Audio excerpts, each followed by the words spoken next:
SIR ప్రక్రియలో తొలి నుంచి అవకతవకలు జరుగుతున్నాయని ఆరోపించారు వైఎస్ఆర్సీపీ ఎమ్మెల్సీ పర్వతిరెడ్డి చంద్రశేఖర్ రెడ్డి. ఎస్ఐఆర్ ప్రక్రియను అడ్డం పెట్టుకుని భారీగా వైఎస్ఆర్సీపీ సానుభూతి పరుల ఓట్లు తొలగిస్తున్నారని అన్నారు. వ్యవస్థలను మేనేజ్ చేసి అధికారంలోకి వచ్చిన చంద్రబాబు ఇలాంటి ప్రయత్నాలు చేస్తారని తమకు తెలుసునన్నారు. నిబంధనలకు విరుద్ధంగా మంత్రి నారాయణ బిఎల్ఓలతో సమావేశం ఎలా ఏర్పాటు చేశారని ప్రశ్నించారు. అర్హులైన వారి ఓట్లు తొలగించి వారిని సంక్షేమ పథకాలకు దూరం చేసే కుట్రలు చేస్తున్నారని మండిపడ్డారు చంద్రశేఖర్ రెడ్డి. చంద్రబాబు నాయుడు గారు మొదటి నుంచి కూడా వ్యవస్థల్ని మేనేజ్ చేసి ఏదో ఒక విధంగా కూటములు జతకట్టి అధికారంలోకి రావాలా అనే ఆలోచనతో వచ్చినాడు. కాబట్టి ఆయనకి ప్రజలకి ఏం మంచి చేస్తే మనం ప్రజల మనసుల్లో ఉంటాము, మనం శాశ్వతంగా ఒక మంచితనంతో ఏ విధంగా ఎన్నికల్లో గెలవగలము అన్న ఆలోచన ఎప్పుడు కూడా ఆయనకు ఉండదు.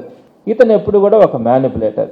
ఇలాంటి వ్యక్తి ఆధ్వర్యంలో ఈరోజు ఈ ఎస్ఐఆర్ ప్రక్రియ అన్నది జరుగుతూ ఉంది.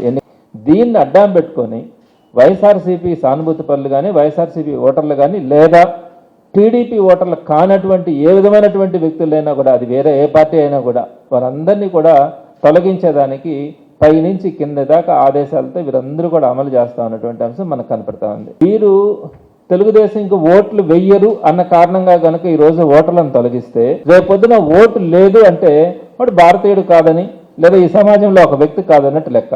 వారందరికీ కూడా ఈ సంక్షేమ పథకాలు కానీ మొత్తం అన్ని కార్యక్రమాలు కూడా వారందరికీ కూడా నిలిపివేసేటువంటి ఒక దుర్మార్గమైనటువంటి ప్రక్రియ ఈరోజు కొనసాగుతూ ఉందంటే అందరూ కూడా ఆశ్చర్యంగా చూస్తూ ఉన్నారు. ఏంటి సార్ ఇలాగా కలర్ ఫొటోస్తో టీడీపీ బిఎల్ఎల్ దగ్గర ఉన్నాయి, మాకేమో బ్లాక్ అండ్ వైట్ ఉన్నాయి, మేము అడిగితే కలర్ ప్రింట్స్ ఇవ్వాలా అంటే చట్టరీత్యా ఇవ్వకూడదు, మేము బయట వాటిని అంటున్నారు. మరి ఏంటి అంటే కమిషనర్ గారు నాకు సెలవిచ్చింది ఏంటంటే, సార్ అవి దొంగచాటుగా తీసుకెళ్ళిపోతారు అని చెప్పాడు.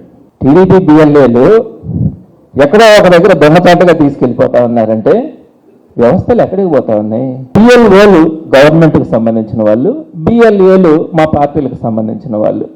మరి బిఎల్ఓలకు సంబంధించి కమిషనర్ వాళ్ళతో మీటింగ్స్ పెట్టుకోవచ్చు, వాళ్ళకి డైరెక్షన్స్ ఇవ్వచ్చు. రాజకీయ పార్టీలకు సంబంధించిన వాళ్ళు ఇన్వాల్వ్ కాకూడదు. మరి బిఎల్ఓలతో ఎక్కడ కూడా జరగలే. నారాయణ గారు మున్సిపల్ కార్పొరేషన్ ఆఫీస్లో వారందరితో కూడా సమావేశం ఏర్పాటు చేసి ఏ విధంగా ఓట్లను తీసేయాలా, ఏ విధంగా యాడ్ చేయాలా అని చెప్పి వాళ్ళకి డైరెక్షన్ ఇచ్చినారు. ఇవన్నీ కూడా ఎలక్షన్ కమిషన్కి విరుద్ధమైనటువంటి చర్యలు.